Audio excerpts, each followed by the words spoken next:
તો જે લોકો નવા છો, તો તમને હમણાં આપણે જે રીતે ગુણો જોયા, તો આટલા વર્ષથી આપણે નવકાર તો બોલતા હતા, તો નમો આયર્યાણમમાં આપણે શું શું ભાવ કરવાના છે જોયો તમે? કે અંદરથી કેટલો ભાવ પ્રગટે, કે જે પાંચ ઇન્દ્રિયને કાબુમાં રાખે છે, કે જે 9 વાળ પાડે છે, કે 4 કષાય કાબુમાં રાખે છે, એવા ગુરુને નમન. હવે તમને આ સૂત્ર ખબર ન હોય, અર્થ ખબર ન હોય, તો તમે નમો આયર્યાણમ હમણાં સુધી કેમ બોલતા હતા? કેમ આચાર્ય ભગવંતને નમવું છે? બધા નમે છે એટલે નમું છું એમ? શું હતું હમણાં સુધી? બોલો. એ અસંજય ઘામ જાય, એ પણ મારા ગચના હોય તો આચાર્ય નમવાના, બીજા ગચના હોય તો કોઈક નમે, કોઈક ન પણ નમે, ખબર જ ન હોય એમના વિશે. હમણાં હું તમને પૂછું કે આપણને કેટલા આચાર્ય ભગવંતોના નામ આવડે છે? હવે જો પાઠ અને પરંપરા છે ને મહાવીર સ્વામી થી ચાલતી આવે છે, કે પહેલા આચાર્ય સંતો ગૌતમ સ્વામી હતા ત્યારે એમણે કોને સોંપી, એમણે કોને સોંપી, તો આપણી પાસે એવા સૂત્રો છે કે પહેલે પાટે સુધર્મા સ્વામી, બીજે પાટે જંબુ સ્વામી આવે છે ને, એ બધા આચાર્ય ભગવંતો છે. એમણે પાઠ સોંપી બીજાને, બીજાએ ત્રીજાને, ત્રીજાએ ચોથાને. તો તમે વિચાર કરો કે આપણને એક ઘર સંભાળવું હોય તો નાકમાં દમ આવી જાય, અને આમને આખું ગચ્છ સંભાળવાનું હોય, એટલે કે બીજા બધા સાધુ એમની અંડર આવેલા હોય એ, પછી સાધ્વીજી, પછી શ્રાવક, શ્રાવિકા, આચાર્ય ભગવંતને અમુક અમુક સંઘ, એટલે જેટલા પણ આપણા અચલગતના સંઘો છે, અને જેટલા દેરાસરો હોય, જેટલા ઉપાશ્રય હોય, ત્યાં કંઈક પણ પ્રોબ્લેમ થાય એટલે બધા ક્યાં જાય? આચાર્ય ભગવંત પાસે. તો તમે વિચારો એમની ડ્યુટી કેવી હશે? આખા ગચ્છને મારે સંભાળવાનું છે, ક્યાંય કોઈને પ્રોબ્લેમ ના આવે. કેટલું કામ! એ માત્ર 3 કલાક સુવે. એમને તીર્થંકર ભગવંતની ઉપમા આપવામાં આવી છે, કે તીર્થંકર ભગવાન જેવા તમે છો. જેમ તીર્થંકર ભગવાન હાજર હોય અને બધાને સવિજીવ કરું શાસન રસી જેવો ભાવ હોય, એવો આચાર્ય ભગવંતને ભાવ હોય. તો આચાર્ય ભગવંત આજુબાજુ હોય, આપણે વંદન માટે ન જઈએ તો આપણને અઠ્ઠમનું પ્રાયશ્ચિત આવે. જો માત્ર એમને તમે વંદન ન કરો ને તો. અને એમને વંદન કરવા જોઈએ, ત્યાં જવું જોઈએ. પછી ઘણા લોકો કે અમે તો કેટલા દૂરથી ગયા હતા અને આચાર્ય ભગવંતે અમને જોયું જ નહીં. એ તો ઓલા પૈસા વાળા હતા, એમની સાથે વાત કરી રહ્યા હતા. તો એટલું ક્લિયર કરું કે આપણું કર્તવ્ય છે એમને વંદન કરવાનું. એ બધાને ધર્મ લાભ કે એવું કઈ જરૂરી નથી. એ ગચ્છના કામ માટે બિઝી હોય તો એવું થઈ શકે. તો ક્યાંય લખ્યું નથી કે તમને ધર્મ લાભ ના આપે. તમારી ડ્યુટી શું છે? તમારી ડ્યુટી વંદન કરવાની છે. દૂરથી વંદન કરીને ચાલ્યા જાઓ. ખાલી તમે તમને ઇમેજિન કરો કે તમને આજે 500,000 જણાને વાસક્ષેપ ખાલી નાખવું છે, તમારી હાલત શું થાય? ઓરિજિનલી આપણા અચલગચમાં બહુ સમજ નથી ને, એટલે બધા જ જાય નાખવા. પછી કરે કાંઈ કામ નહીં ગચ્છ માટે, શાસન માટે. એકચ્યુઅલી તો કોઈ ગચ્છ માટે, શાસન માટે કઈ કાર્ય કરી આવે ને, સમજો કે ક્યાંક તમે પૈસા લખાવ્યા, પૈસાથી કરો, ક્યાંક તમે તનથી કરો, ક્યાંક તમે મનથી કરો, તો એવું કઈ કરો ને તો જ વાસક્ષેપ ગુરુ ભગવંત આપે. અને એ પણ એ પોતે આપે અને પોતે બોલાવે. આપણે ન જવાનું હોય. એ લોકો પોતે કે તમે એવા કાર્ય કરે આવો અહીંયા, ને અમે નાખી આપીએ છીએ. ઓરિજિનલી આ પદ્ધતિ છે. ઓરિજિનલી આપણે ગુરુને વંદન કરી અને નીકળી જવાનું હોય. હા, એમના નીચે નીચે જે ફ્રી હોય એમને કહી શકીએ કે અમારા લાયક કંઈ હોય કામ તો જરૂરથી જણાવજો. અમે અમારો આ વ્યવસાય છે કે અમે અહીંયા આમ પહોંચેલા છીએ, તો આપણે આવું કહી આવીએ તો એ લોકોને કંઈક એવું કામ હોય કચ્છનું શાસનનું, તો એ આપણને કોન્ટેક્ટ કરે. બરાબર સમજણ પડે છે? આપણે ક્યાં ઓછા ઉતરીએ છીએ, આપણે ઓળખીએ નહીં ને ત્યાં તો આપણે કઈ કહીએ જ નહીં. ઓળખાણ હોય ત્યાં મેળાવામાં બેસી જઈએ. તો એવો મેળાવો પણ નથી કરવાનો સંસારનો. ખ્યાલ આવે છે? એમને કામ હોય, સમજો તમે કોઈ મિનિસ્ટરને ઓળખો છો, એ મોટું કામ કરી આપે એવું છે સમાજનું, પણ તમે કીધું નહીં તો એમને ક્યાંથી ખબર પડવાની છે? અમારો આવો વ્યવસાય છે, કંઈક તમારો યુનિક હોય તો એમને કોઈક વસ્તુ જોઈતી હોય તો તમને કહી શકે. ખ્યાલ આવે છે આપણે ક્યાં ક્યાં ઓછા ઉતરીએ છીએ?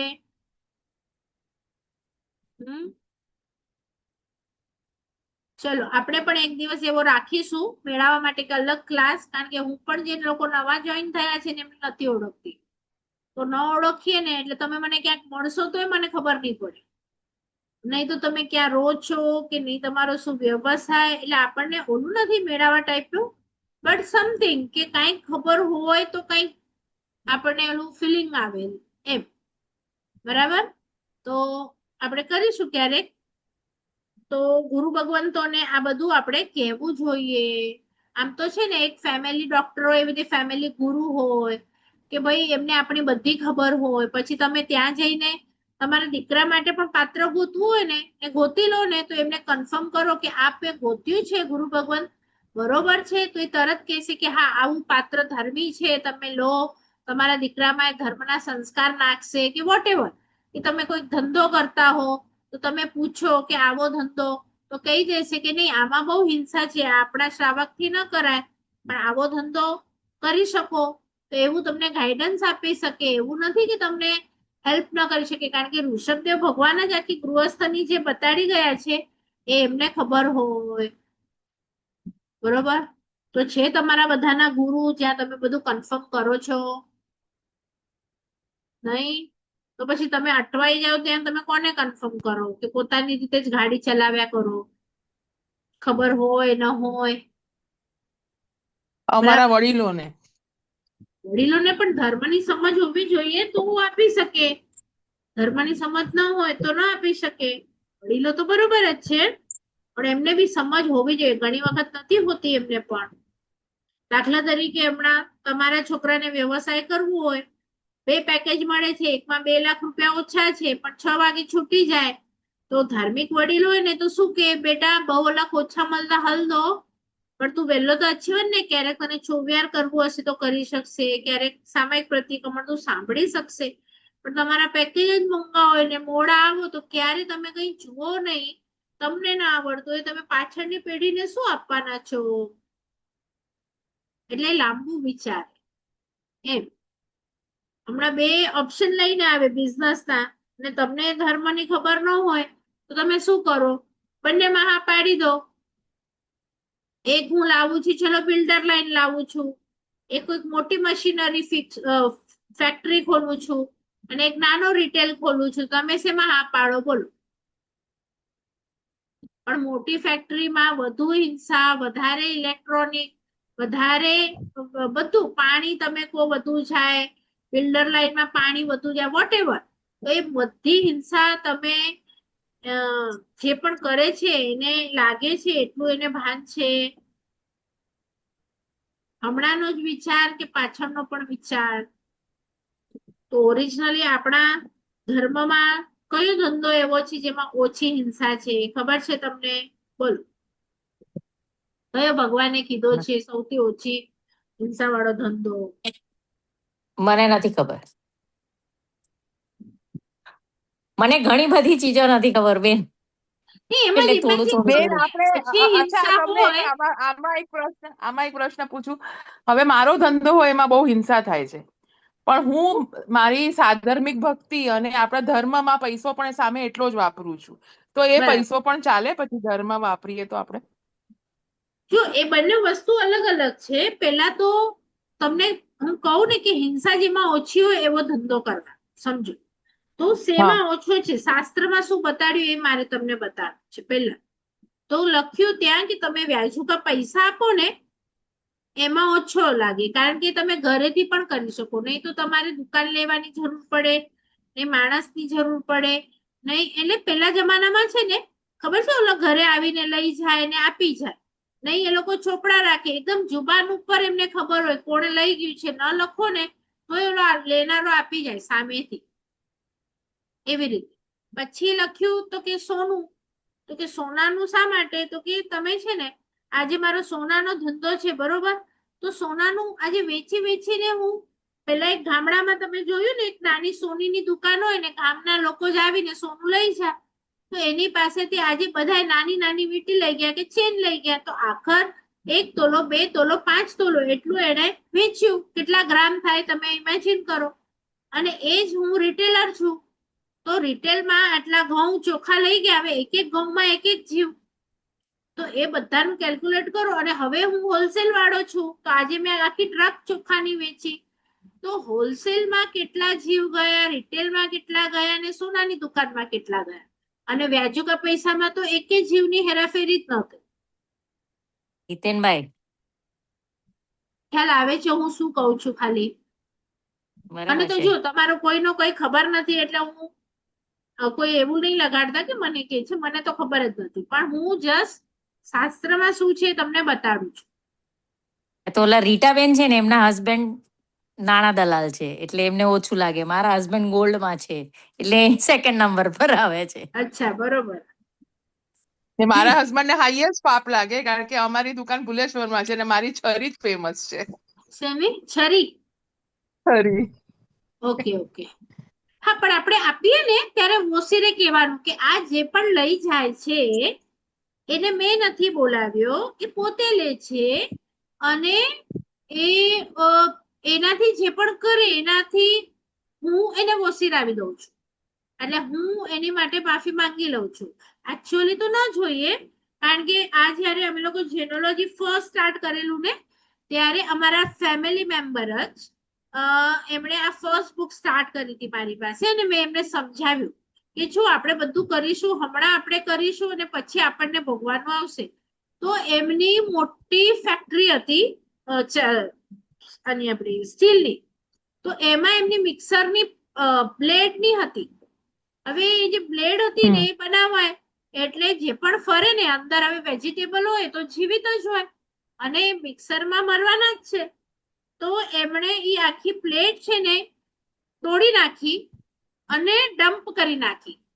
એ કે મારે કોઈને આપવી નથી, અને નવી જ લીધેલી 20 લાખ કે એવું કઈક હતી ઓલી જે ડાઈ હોય ને, અને કે 20 લાખમાં મારા આનંદ ભાવ બચી ગયા ને, જવા દો, મારે કોઈને આપવી નથી, આપીશ તો એ પણ કટ કરશે. અને નાખી દીધી મોટી માટીમાં, કે આખી બી કોઈકને મળશે ને તો એ પાછું ઓલું કરશે, ને તોડી દો, પેલા તોડી નાખી દીધી અંદર. પછી ડબ્બા એનું કામ કરે. ડબ્બા શા માટે? કે ડબ્બા છે ને ગેસ વેસ પર ના ચડે, તમે ટોપ બનાવો ને અગેની ગેસ પર ચડે.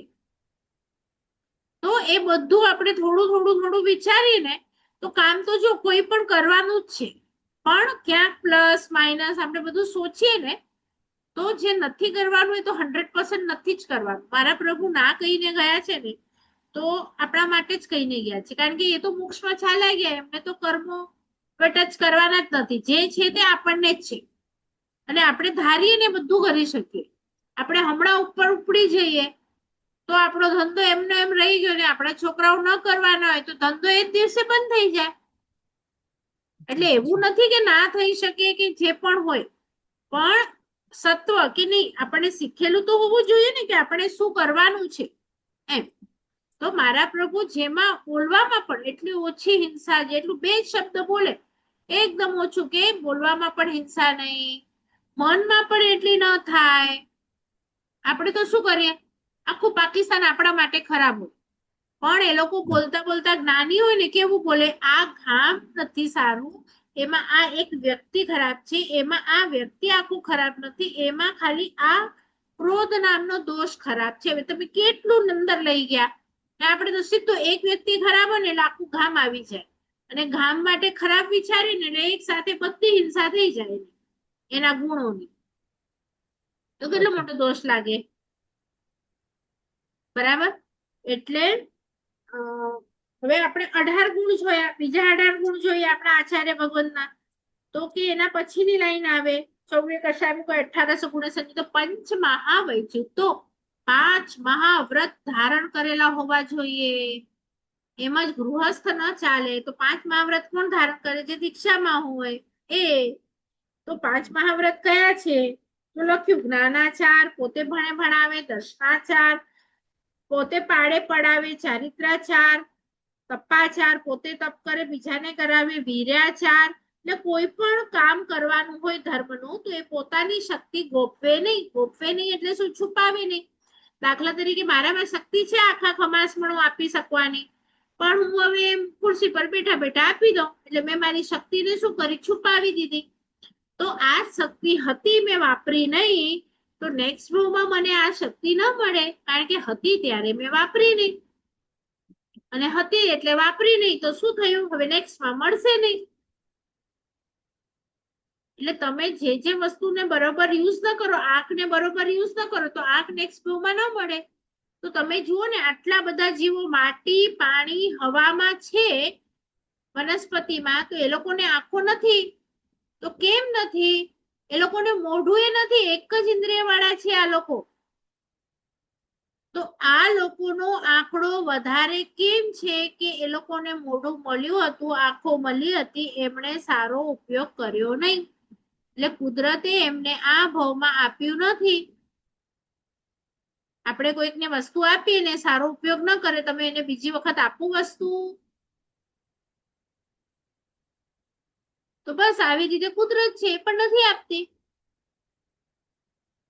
ખ્યાલ આવ્યું? તો આ 5 આચાર પોતે કરે છે ને બીજાને કરાવે છે. એમ ખાલી ઓર્ડર નથી આપી દેતા તમે કરો, પોતે પણ તપમાં હોય, બધાને કરાવે એમ.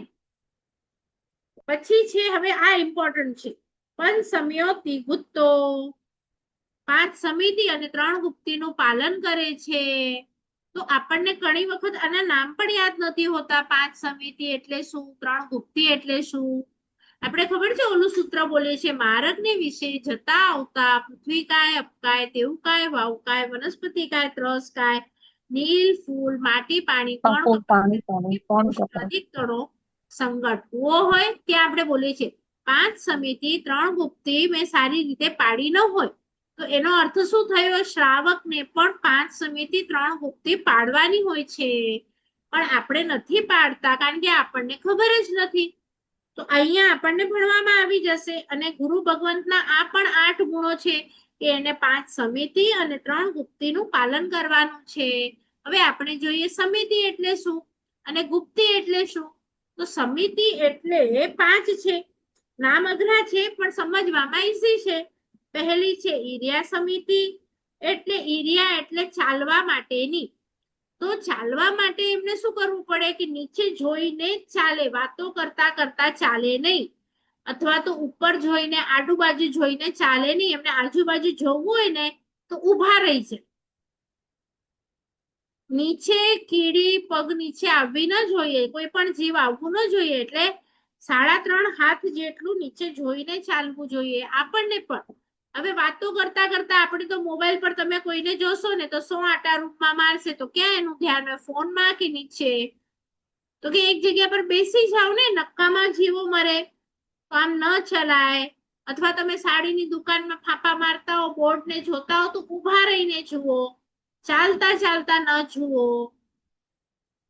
એટલે તમે જૈણાપૂર્વક ચાલો, ઘરમાં પણ ને બહાર પણ. પેલી સમિતિ બધાને બેઠી મગજમાં ચાલવા સંબંધી છે. મારા ગુરુ આમ ચાલે છે અને મારે પણ એમ જ ચાલવાનું છે. પેલી બેઠી ઈર્યા સમિતિ. બીજી સમિતિ ભાષા સમિતિ. તો ભાષા માટે શું છે કે તમે કેવું બોલો? તો સાવ ઓછું બોલો. પછી શું બોલો? તો આત્માના હિતમાં હોય એવું જ બોલો. કે ચલો આપણે સામાયિક કરીએ એટલું હું બોલી શકું, પણ ચલો પાર્ટીમાં જઈએ, ફરવા જઈએ, શાક લેવા જઈએ, આવું બોલું. અને તમે જેટલું હવે શાક લો એ બધું મને દોષ લાગે. તમે વોક કરવા ચાલો એમ બોલો ને વોક કરો ને, જેટલા નીચે જીવ મરે બધું મને દોષ લાગે. એટલે હા, એ તમને કહી રાખે કે તમે વોકમાં જાઓ, મને કહેજો, બોલાવજો, તો તમે બોલાવી શકો. પણ એ આપણને કે નહીં અને આપણે દોઢ ડાયા બનીએ. તમે આ ધંધો કેમ નથી કરતા, તમે આવો છોકરાને કેમ નથી ભણાવતા, વગેરે વગેરે આવા જે પણ દોઢ ડાયાના સવાલ હોય એ હવે જે કરે તમારું માનીને, તો જેટલું એ કરે ને એ બધું પાપ તમને લાગે. આવું વિચાર કર્યો છે અને હમણાં સુધી આવું નિરર્થક આપણે કેટલું બોલ્યા હશું, કોની માટે બોલ્યા હશું, બોલ. તો બધાની માફી માંગી લેવાની કે મારા જીભથી આ જો બોલાયું હોય તો હું માફી માંગુ છું. બરાબર. ત્યારે આપણે માત્ર પૈસાનો વિચાર કરીને કોઈને કીધું હોય આમ કર, પણ એમાં જો હિંસા વધુ હોય તો આપણાથી ન કહેવાય. એટલે વધ વાળું વચન થઈ ગયું. વધ વાળું એટલે શું? એમાં હિંસા હતી. દાખલા તરીકે હું તમને કહું, મારા માટે ગરમ પાણી મૂકો, તો આમાં વધ થયું, તમે ગરમ પાણી મૂકશો. હું કહું મારા માટે ફળ સમારો, તો વધ થઈ ગયું. બરાબર. એટલે આવા બને ત્યાં સુધી ઉપદેશ કોઈને આપવા નહીં. પોતાને જોઈએ છે પોતે કરી લો. બરાબર. ખ્યાલ આવ્યું? હાય તો સાવધ નહીં બોલવાના, વધ વાળા નહીં બોલવાના. જો શાસ્ત્રમાં કેવા વાક્યો લખેલા છે ખબર છે? કે શ્રાવક સચ્ચિત પાણી વાપરે નહીં. પછી મારા જેવો દોઢાયો હોય ને એમાં જાય કે વાપરે નહીં સચ્ચિત પાણી, તો અચિત તો એને ચાલે. અચિત ચાલે એટલે ગરમ પાણી કરી દઉં અને અચિત થઈ ગયું એટલે વાપરી શકે. હવે એ મેં મારા મગજની બુદ્ધિ દોડાવી. શાસ્ત્રમાં એવું લખેલું નથી કે અચિત પાણી વાપરે.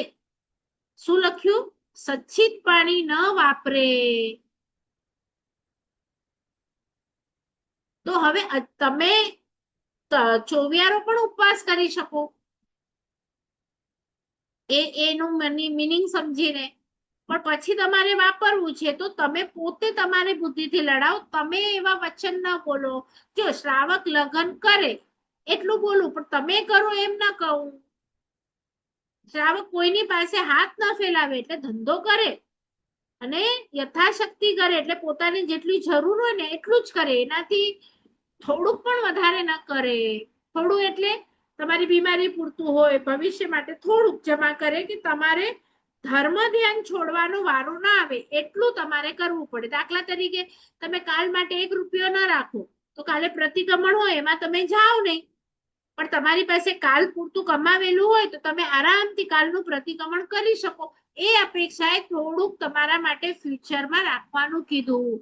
પણ સાચેમાં આપણે પ્રતિક્રમણ માટે કમાવીએ છીએ કે ચલો કમાવેલું હશે તો મારી આરાધના સારી થશે, એની માટે રાખીએ છીએ કે મને શાતા મળે, મને અનુકૂળતા મળે. તો તમે તો આ શરીર છો ને શરીર તો તમે છો નહીં, તો શરીરની અનુકૂળતા તો બધી અહીંયા રહી જશે. એના રાખેલા એસી, એની રાખેલી કાર, એના દાગીના, એના કપડા. તમે તો આત્મા છો, આત્મા તો બીજા ભાવમાં ચાલી જશે. તો આત્મા માટે તમે શું કર્યું? આત્મા માટે શું બેંક બેલેન્સ? નેક્સ્ટ ભાવનું ભાતું શું લઈને જવાના તમે? દાખલા તરીકે તમે હમણાં 4 દિવસની સફર પર જવાના હો અને એની કઈ પેકિંગ જ ન કરી હોય, તમે ઘર આખું ભરેલું હોય તમારું કિચન, અને લો નહીં તો લોકો તમને મૂર્ખા કે ન કે? બધું છે તો લે ને ભાઈ, 4 દિવસ તને બધું કામ આવશે. તો જ્યાં આપણે અનંતકાળ માટે જવાના છીએ, અહીંયા તો 10, 20, 30, 40 વર્ષ રહેવાના, તો એની માટે આટલી મગજમારીને જ્યાં ભવો ભવ અનંતકાળ સુધી રહેવાનું છે એની કોઈ તૈયારી નહીં. આ તો કેવું થયું? આપણે આપણી ગૃહસ્થની ભાષામાં સમજીએ તો કે કાલે હું લોનાવાલા જવાની છું, બરાબર, 2 દિવસ માટે, અને અહીંયાથી આવીને હું યુએસ સેટલ થવા જઈ રહી છું. પણ મેં યુએસ ની આટલી તૈયારી નથી કરી, મેં 4 દિવસથી ખાલી ને ખાલી લોનાવાલાની તૈયારી કરી છે. તો તમે મને કેવા ગણશો? કે લોનાવાલાથી આવીને નેક્સ્ટ ડે મારે યુએસ જવાનું છે, જ્યાં હું કાયમી સેટલ થવાની છું. બોલો, એની માટે મેં પેક જ ના કર્યું હોય તો અહીંયા કઈ આપણું એવું જ છે, જ્યાં 10 વર્ષ 20 વર્ષ છીએ ને એની માટે આખી જિંદગી ખર્ચી નાખીએ, ને જ્યાં આપણે કાયમી રહેવાના છીએ ત્યાં માટે આપણને કશું ખબર જ નથી કે હું શું ટિફિનમાં લઈ જઈશ, શું ભાતું કાયમી આત્મામાં નાખીને અહીંયાથી લઈ જઈશ, શું મારું જ્ઞાન, શું મારું દર્શન, શું મારું ચારિત્ર, શું મારું તપ. બોલો, થઈ ગઈ બધાની પેકિંગ કે બાકી છે?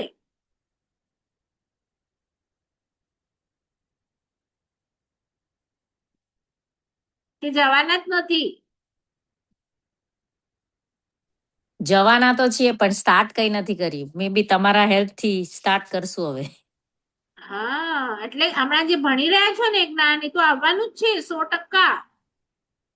અને એનાથી હમણાં ખાલી માઇન્ડ ના થોટ્સ ચેન્જ કરવાના છે, બીજું કાંઈ નહીં, કે આવું જ થવું જોઈએ એમ. એટલે જો ક્લિયર હશે ને તો કામ થઈ ગયું આપણું એમ. બરાબર? ચાલો, તો બે સમિતિ સમજાય. ઈર્યા સમિતિ પાડે છે, ભાષા સમિતિ પાડે છે. હું પણ ભાષા સમિતિ પાડીશ, જરા પણ ખરાબ નહીં બોલું એમ, સારું બોલીશ. ચલો, ત્રીજું છે એસણા સમિતિ, ખાવા સંબંધી. તો ગુરુ ભગવંત માટે છે નિર્દોષ આહાર અને પાણી વોરે, એટલે કે પોતાના માટે કઈ બનાવડાવે નહીં. હવે જો આપણે ઓછા સમજુ છીએ ને, એટલે આજે એમને કેવું પડે છે કે તમે છે ને આ મહાત્માને આ બીમાર છે તો તમે આ બનાવો, એ એમને કેવું પડે છે. અથવા આ મહાત્મા નાના છે, અથવા આ મહાત્માનો યોગ ચાલુ છે. જો શ્રાવક છે ને બધું ભણી ગણીને એટલો હોશિયાર હોય કે એની પાસે કયા સાધુ સાધ્વીજી આવે છે, એમનું ભણવાનું શું ચાલુ છે, એ પૂછે અને એનાથી ખબર પડે એને કે મારે એને ગોચરી શું આપવાની છે. અમુક ગ્રંથ ભણો ને તો તમને વિકાર વાળો ફૂડ ન જોઈએ, એટલે કે એમાં આંબીલ હોય તો એમાં તમારે સુક્કું બનાવવાનું હોય, સુક્કી રોટલી, સુક્કા મગ, કે બધું સુક્કું. કારણ કે તમે છે ને થોડુંક પણ ઘી વાળું આહાર ખાવ ને તો વિકાર થાય, ને વિકાર થાય ને તો એ ભણી ન શકો. અને અમુક એવા આગમ હોય કે ભણો ને તો બહુ દિમાગ જોઈએ, તમારે દિમાગની દહીં થઈ જાય. તો એ ભણવું હોય ને નાના મારા સાહેબોને કે મોટા ને પણ, તો દિમાગ ખાલી થાય ને માટે ત્યાં રોજે બદામનો શીરો કરવો પડે. આપણા જેવા હોય મુંબઈ સમાચાર છાપા કે મારે સાહેબ કોઈ કહીને જાય કે મારા છેલ્લાના ચાલુ છે, તમારે બદામનો શીરો બનાવવો છે, માઇન્ડમાં પેલો વિચાર આવે તો સાદો આગે ખપે કોલા બદામનો શીરો.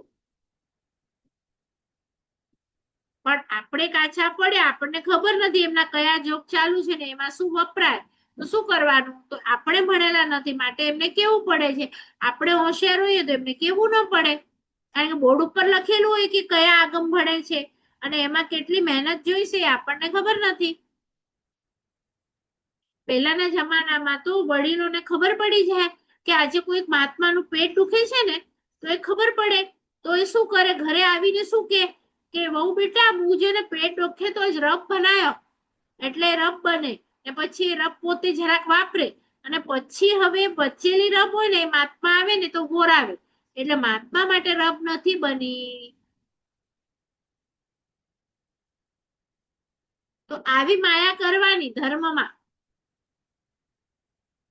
પછી ખોટે ખોટું પણ નાના છોકરાઓને બોલે, આજે તો આ ગિફ્ટ છે, આજે તો ઓલો છોકરો છે ને એ કહેતો તો કે આ જવાનો છે ને એને આ મળશે, ભલે ખોટું હોય પણ ધર્મમાં ચડાવવા માટે આવી રીતે ચાલે. પછી તમે તો કહો ખોટું તો બોલાય જ નહીં જૈન ધર્મમાં, તો એવું નથી. તમે શેની માટે શું કરો છો એ ઇમ્પોર્ટન્ટ છે. તમે સાચું બોલી અને ધર્મ કરતો એને તોડી નાખો, કે ખોટું બોલીને આવી રીતે ધર્મમાં ચડાવી શકો. આપણે ત્યાં ક્યાંય લખ્યું નથી કે તમે સાચું જ બોલો, ક્યાંય લખ્યું નથી, બોલો. પણ તમે કહેશો કે જૈન વાળા ખોટું બોલે, હા બોલે. આશય શું છે? હિંસા કરે તો કે હા કરે. હમણાં તમારા માતા પિતા ઉપર, તમારા ગુરુ ઉપર કોઈ હુમલો કરે તો તમે કહેશો ના ના અમે જૈન છીએ ને અમે તો એને અડીએ બી નહીં. એવું ક્યાંય જૈન દર્શન નથી કહેતું. તમારે એને મારવો જ જોઈએ. તમારા મારવાનો હેતુ નથી, તમારે માતા પિતાને બચાવવાનો હેતુ છે, તમારે જૈન દર્શનને બચાવવાનો હેતુ છે, ઉપાશ્રયને દેરાસરને બચાવવાનો હેતુ છે, એની માટે મારવું પડે છે. તમારો આશય મારવાનો નથી, આશય તો બચાવવાનો જ છે. એટલે ક્યાંય એવું નહીં સમજતા. સમજણ પડી કે નહીં પડી? ચલો, એટલે આપણે પણ આહાર પાણીમાં છે ને ભક્ષ્ય અને અભક્ષ્ય માટે આપણા અતિસારમાં 22 વસ્તુ એવી બતાડી કે આ વસ્તુ અભક્ષ્ય છે, નહીં ખાવાની.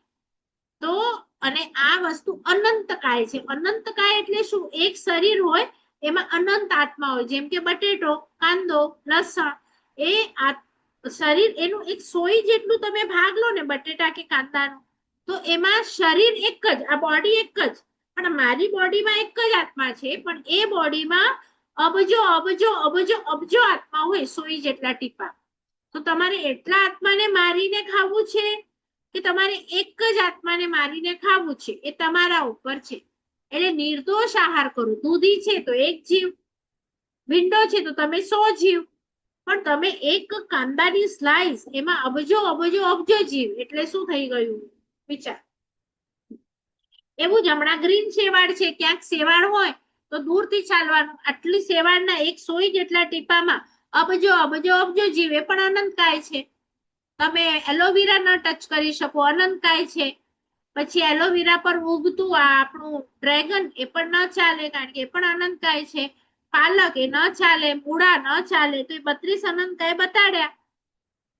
અને 22 અભક્ષ્ય એટલે શું? સમજો રાતના ખાઉં છું તો એ ન ચાલે. તો એ 22 અભક્ષ્ય અને 32 અનંતકાય. જોઈએ તો લિસ્ટ મોકલાવી દઈશ, નહીં તો આપણી પ્રતિક્રમણની બુકમાં છે, તો એ આપણે ન ખાવું જોઈએ એમ. દાખલા તરીકે રસોઈ બનાવવાના 4 ટાઈમ હોય, એક સવારના બનાવો અને સવારના વાપરો તો બેસ્ટ.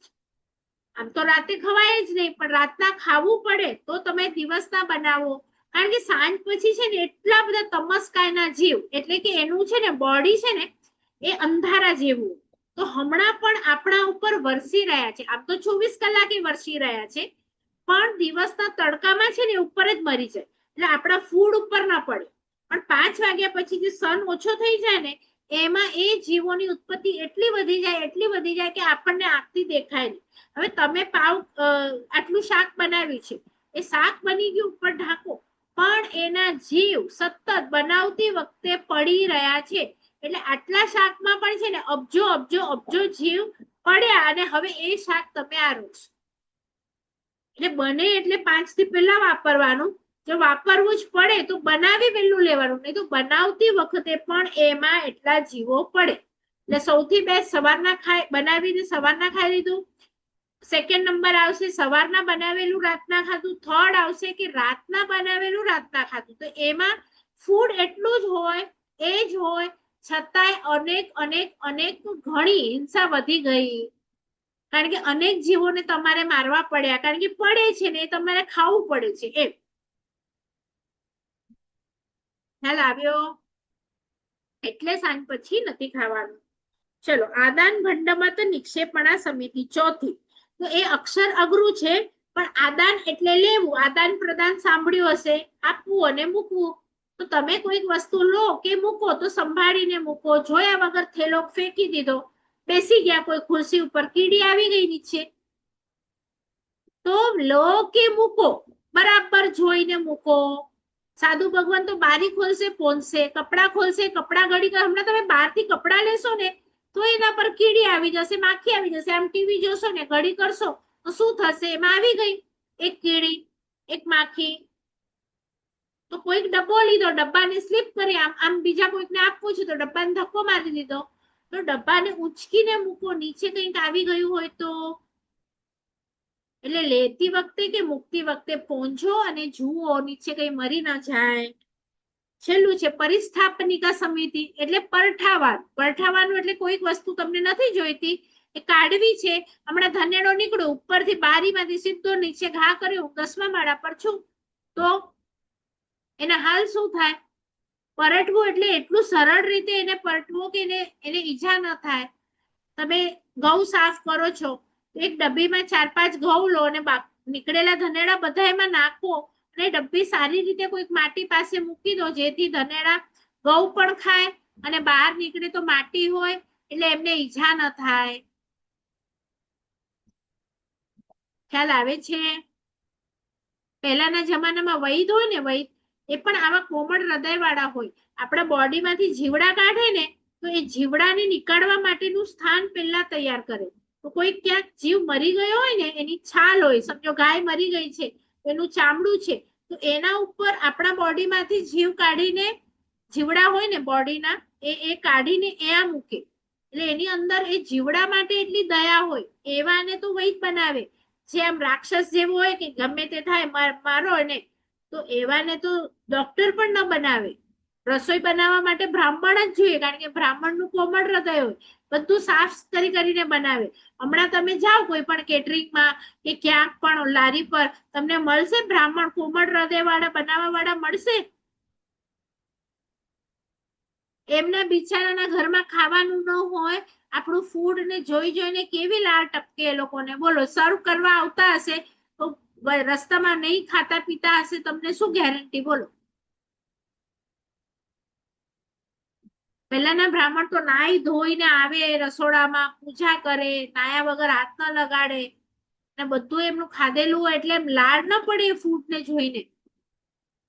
હમણાં તો સમજો કેટરિંગ વાળા હોય તો કેવું અનાજ લે, એમ ભાવ હોય કે છે ને આ લોકો બહુ ખાય, કે એવો ભાવ હોય કે મને સસ્તું મળે એવા ટમેટા લઉં કે મોંઘા વાળા ટમેટા લઉં? બોલો. અને પહેલા જમાનામાં માજીન રસોઈ બનાવે, દીકરીનું લગ્ન હોય ને પોતાની ત્યાં, તો માજીન ને કેવા ભાવ હોય, બધું ગામ વાળા આવે, વેવાય, એમને અમે પ્રેમથી ખવડાવીએ, બધા ખા બેટા ખા, આના ખા. અને હમણાં કેટરસ વાળા ફટાકથી ઉપાડી લેશે કે તમને કહેશે નહીં નહીં ખાઓ ને ખાઓ. બોલો શું કરો? કેવી મેન્ટાલિટી બંનેમાં ચેન્જ હશે? ખ્યાલ આવે છે શું કહું છું? આ ભાવો આપણને સ્પર્શી જાય. આપણી માતા પ્રેમથી ખવડાવે, પત્ની ખવડાવે, પુત્રી ખવડાવે, એવું તમને બાર ખવડાવે? જુઓ તો, પૈસા ના આપો પછી ખવડાવે છે કે નહીં, જુઓ.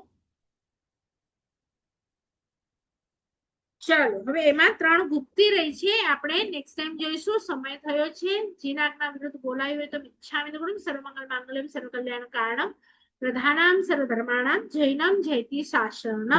જો થાય તો નેક્સ્ટ ક્લાસ સુધી આ સૂત્રની એક લાઈન પણ પાકી કરવાની ટ્રાય કરજો, ને ગુરુ પ્રત્યેનું બહુમાન કરજો, અને એવા આચાર્ય ભગવંતોના 4-5 નામો લેજો કે તમે બધા આચાર્યો છે, તમે આ બધા કાર્ય કર્યા છે અમારી માટે, ઉપાશ્રય, દેરાસર, બુક્સ બનાવી, તો અમને આજે આ બધું મળ્યું.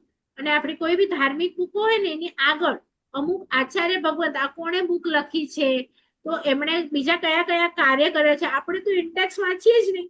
એમનું કંઈક લખેલું હોય, એમણે અહીંયા દેરાસર કર્યું છે, ઉપાશ્રય, તો એ બધું એ વાંચીએ નહીં.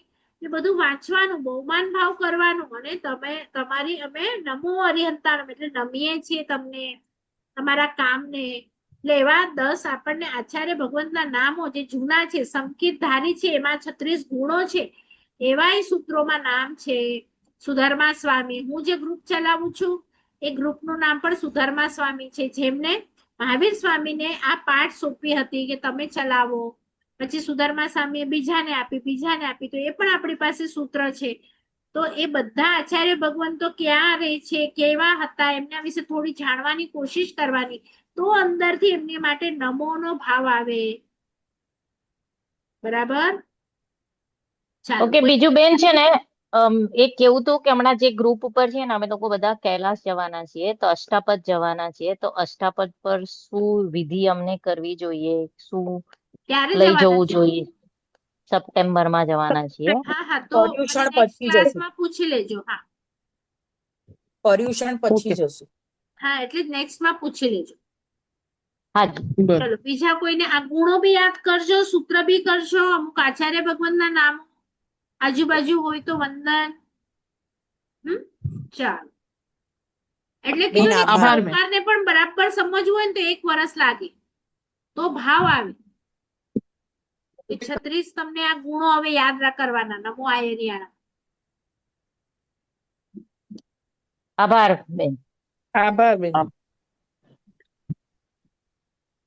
તમારે જો Yes, દેવ